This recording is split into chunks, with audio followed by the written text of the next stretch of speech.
اب مجھے یہ سمجھائیں کہ کیا اس کا قصور یہ ہے کہ وہ اس امپورٹڈ حکومت اور اس کی لائن پہ چلتا نہیں ہے؟ کیا اس کا یہ قصور ہے؟ اس لیے وہ پہلے اسے اٹھایا، اسے غائب کر دیا. اور مجھے خطرہ ہے، میں سب کے سامنے کہنا چاہتا ہوں، ان کے اوپر انہوں نے تشدد کیا، کیونکہ ہمارے کئی لوگوں کے اوپر، اعظم سواتی اور میں کئی لوگوں کو بتاؤں گا، علی امین، ان کے اوپر انہوں نے تشدد کیا. اور مجھے خوف ہے کہ ان کے اوپر انہوں نے تشدد کیا. اس کو بھی خوف تھا کہ اعظم سواد سے جو ہوا ہے وہی لوگ اسی سے وہی کریں گے. میں ساری قوم کو کہنا چاہتا ہوں، آپ کو سب کو اپنی آواز اٹھانی چاہیے، کیونکہ یہ ان کی لائن فالو نہیں کرتا. کیونکہ ابھی تک وہ پولیس کہہ رہی ہے جی ہمیں نہیں پتا وہ کدھر گیا. ہمیں پتا ہے وہ کدھر ہے، مجھے پتا ہے وہ کدھر ہے. اور اس کے اوپر کچھ ہوا تو پھر یہ لوگ ذمہ دار ہوں گے، وہی جنہوں نے ارشد شریف کا قتل کیا تھا، جو ذمہ دار ہیں میرے اوپر، جنہوں نے قاتلانہ حملہ کروایا تھا. پھر اس کو بھی اٹھا کے لے گئے، اور یا مقبول جان کو. بزرگ آدمی ہے، یعنی ٹھیک ہے، وہ اس کی اپنا رائے ہے، اس کی اپنی فالوئنگ ہے. چونکہ وہ آپ کی آفیشل لائن کے ساتھ نہیں ہے، کیونکہ وہ بھیڑ بکریوں کی طرح آپ کی لائن پہ نہیں چل رہا، کیونکہ وہ کنٹرول نہیں ہے، اس کو اٹھا کے لے گئے. آفتاب اقبال کو پکڑ کے لے گئے، اس کو ذرا چھوڑ دیا، لیکن اس کو بھی اٹھا کے لے گئے. اس کی تو لائن ہی کچھ اور ہے، لیکن کیونکہ شاید اس نے عمران خان کے لیے کوئی پروگرام کر دیا ہوگا. یعنی ایسی فیشزم، مجھے تو یہ نہیں سمجھ آتی کہ یہ کون سے ملک میں، کس جمہوریت کے اندر یہ تماشے ہو رہے ہیں، یعنی جس طرح کا ظلم ہو رہا ہے. اس کے بعد جب پبلک کا ری ایکشن آیا، آپ دیکھیں کہ بیرون ملک پاکستانی، جو سب سے بڑا اثاثہ اس ملک کا، جس کی وجہ سے انشاءاللہ پاکستان اٹھے گا، ہمیں کوئی IMF نہیں اٹھائے گا، کوئی جو ہمارے دوست ملک ہیں ان سے بھیک مانگ کے نہیں، یہ اٹھائیں گے ہمیں. ان کا ری ایکشن دیکھیں کیسا ہے. ایک دم نکلے ہیں وہ لوگ. اور وہ کیوں نکلے ہیں؟ کیونکہ وہاں ان کو پتا ہے کہ ایسی حرکتیں جمہوریت میں نہیں ہوتی، آزاد ملکوں میں ایسی حرکتیں نہیں ہوتی. وہ باہر بیٹھے ہوئے ہیں، میں بات کر رہا ہوں مغرب میں، امریکہ میں، انگلینڈ میں، یورپ میں، پرائے ملک ہیں.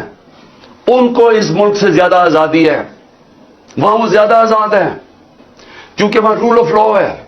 ان کے حقوق کی حفاظت کرتے ہیں وہاں کے قوانین اور ان کی عدلیہ. وہ آزاد لوگ ہیں، اس لیے وہ بول رہے ہیں. یہاں انہوں نے اتنا خوف اور ہراساں پھیلا کے، ڈرا کے، ڈنڈے مار مار کے لوگوں کو سمجھ رہے کہ کنٹرول کر لیں گے. میں آج پھر سے یاد کرانا چاہتا ہوں ایسٹ پاکستان کا. میری زندگی میں ہوا ایسٹ پاکستان. مارچ 1971 کے اندر میں وہاں میچ کھیلنے گیا تھا ایسٹ پاکستان کی انڈر-19 کے خلاف. ہمارا جو جہاز واپس آیا تھا وہ آخری جہاز تھا. مجھے ابھی بھی یاد ہے کہ کتنی نفرت ہو گئی تھی پاکستان کے خلاف. ہمیں تو یہ پتہ ہی نہیں تھا. اسی طرح جس طرح آج میڈیا کنٹرول کر رہے ہیں، تب یہ میڈیا کنٹرول کر رہے تھے.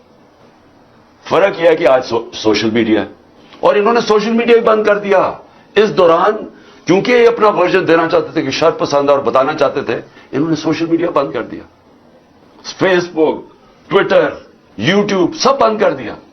ملک کو کتنا نقصان ہوا، صرف اس لیے کہ جناب عمران خان کو پکڑنا تھا، تو وہ ری ایکشن انہوں نے دکھانا تھا کہ اس کا ری ایکشن کیا ہے. تو ایسٹ پاکستان میں بھی یہی ہوا تھا. ہمیں یہاں کنٹرول میڈیا، پاکستان ٹائمز، ہمیں تو خبر ہی نہیں مل رہی تھی. PTV تھا. وہ میں تو انگلینڈ گیا پڑھنے کے لیے، ادھر مجھے پتا چلا وہاں کیا ہوا ہے. آج ہمیں سمجھنا چاہیے کہ ایسٹ پاکستان کے لوگوں سے اتنا بڑا ظلم ہوا. ان کی جو پارٹی الیکشن جیتی ہے، جس کو پرائم منسٹر بننا چاہیے تھا، اس کے خلاف ملٹری ایکشن کر دیا، ملک گوا دیا، تباہ کروا دیا. 90,000 ہمارے فوجی قیدی بن گئے. ملک کو نقصان آپ اندازہ بھی نہیں لگا سکتے کتنا ہوا. بند کمروں میں فیصلے ہوتے ہیں، چھوٹے سے تھوڑے سے لوگ بیٹھ جاتے ہیں جن کو پتہ ہی نہیں باقی دنیا کیسے چلتی ہے، وہاں بیٹھ کے فیصلے کر لیتے ہیں. کیا ان فیصلوں کا نقصان ہوتا ہے وہ بھی نہیں پتہ چلنے دیتے. ان کی جب حمود الرحمان رپورٹ لکھی گئی، پاکستان میں شائع نہیں ہونے دی. وہ اتنی طاقت تھی ان کی. 25 سال کے بعد ہندوستان میں شائع ہوتی ہے. ملک کیسے نہیں چلتے. اور میں ذرا ISPR صاحب، ذرا تھوڑا سا آپ نے کوئی پیچھے میں جب جیل میں باتیں کی، میں ان کے کوئی جواب دینا چاہتا ہوں آپ کو. دیکھیں، آپ نے ایسی باتیں کی کہ سب سے پہلے کہا جی میں دوگلا ہوں، کہ میں ایک طرف کہتا ہوں فوج میری ہے اور دوسری طرف میں اس کی تنقید کرتا ہوں یا جو بھی برا بھلا کہتا ہوں. آپ نے کہا کبھی فوج کو دشمن نے اتنا نقصان نہیں پہنچایا جتنے میں نے پہنچایا. دوسرا آپ نے ریمارک پاس کیا. اور تیسرا آپ نے کہا کہ ہم اب کرش کریں گے ان کو. دیکھیں آئی ایس پی آر صاحب میری ذرا غور سے بات سن لیں. آپ جب پیدا بھی نہیں نہ ہوئے تھے تب میں اپنے ملک کو دنیا میں ریپرزینٹ کرتا تھا. میں نے اپنے ملک کا دنیا کے اندر سر اوپر کیا, عزت دلوائی اپنے ملک کو. اٹھا کے دیکھ لیں, آپ بھول گئے ہوں گے, آپ پیدا نہیں ہوئے ہوں گے, ذرا پتہ چلوا لیں کہ عمران خان نے کیا پاکستان کی دنیا میں عزت اوپر کی یا نیچے کی. اور آپ کو یہ پتا ہونا چاہیے کہ جب وار آن ٹیرر ہوئی اور جو پاکستان کی مٹی پلیت ہوئی دنیا میں کہ ہمارا کیا جی فوج دوگلی ہے, کیونکہ تب مشرف کا مارشل لا تھا, یہ ہمارے سے جھوٹ بولتی ہے, کرتی کچھ ہے کہتی کچھ ہے, ڈالرز ہمارے سے لیتی ہے اور دوگلی گیم کھیلتی ہے. ڈبل گیم, دوگلا تب نام استعمال ہوتا تھا. پاکستان کو ورڈ ہی دوگلا استعمال کرتے تھے, ڈبل گیم کا نام کرتے تھے. ذرا انٹرنیشنل میڈیا دیکھے, کس نے اپنی فوج کو سب سے زیادہ جس کی حفاظت کی, کس نے اپنی فوج کے ساتھ انٹرنیشنل میڈیا پہ کھڑا ہوا. جب اسامہ بن لادن, جب وہ ایبٹ آباد میں جو وہ حادثہ ہوا, آپ کو پتا ہے بیرون ملک پاکستانیوں کے اوپر جو گزری آپ اندازہ نہیں لگا سکتے. انہوں نے کہا ہمارے سے پیسے لے رہے ہیں اور اسی کو اپنے اکیڈمی کے پاس ایبٹ آباد میں پالا ہوا ہے. جو ہمیں ذلت ملی تب کون بولا آپ کے لیے؟ یہاں تو کوئی سانپ سونگ گیا تھا, یہاں تو آرمی چیف کے منہ سے چون نہیں نکل رہی تھی, یہاں تو کوئی بولتا ہی نہیں تھا, نہ پرائم منسٹر تھا وہ گیلانی تھا نہ زرداری. 4-5 دن سناٹا چھایا ہوا تھا, وہ آ کے مار کے چلے گئے ہمارے ملک میں, دنیا میں ذلیل ہوئے ہم. اب مجھے یہ سمجھائیں کہ کیا اس کا قصور یہ ہے کہ وہ اس امپورٹڈ حکومت اور اس کی لائن پہ چلتا نہیں ہے؟ کیا اس کا یہ قصور ہے؟ اس لیے وہ پہلے اسے اٹھایا, اسے غائب کر دیا. اور مجھے خطرہ ہے, میں سب کے سامنے کہنا چاہتا ہوں, اس کے اوپر ان کے اوپر انہوں نے تشدد کیا, کیونکہ ہمارے کئی لوگوں کے اوپر, اعظم سواد کے, اور میں کئی لوگوں کو بتاؤں گا, علی امین, ان کے اوپر انہوں نے تشدد کیا. اور مجھے خوف ہے کہ اس کے اوپر بھی ان کے اوپر انہوں نے تشدد کیا. اس کو بھی خوف تھا کہ اعظم سواد سے جو ہوا ہے وہی لوگ اسی سے وہی کریں گے. میں ساری قوم کو کہنا چاہتا ہوں, آپ کو سب کو اپنی آواز اٹھانی چاہیے, کیونکہ یہ ان کی لائن فالو نہیں کرتا. کیونکہ ابھی تک وہ پولیس کہہ رہی تھی ہمیں نہیں پتا وہ کدھر گیا.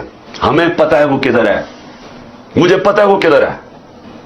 اور اس کے اوپر کچھ ہوا تو پھر یہ لوگ ذمہ دار ہوں گے, وہی جنہوں نے ارشد شریف کا قتل کیا تھا, جو ذمہ دار ہیں میرے اوپر جنہوں نے قاتلانہ حملہ کروایا تھا.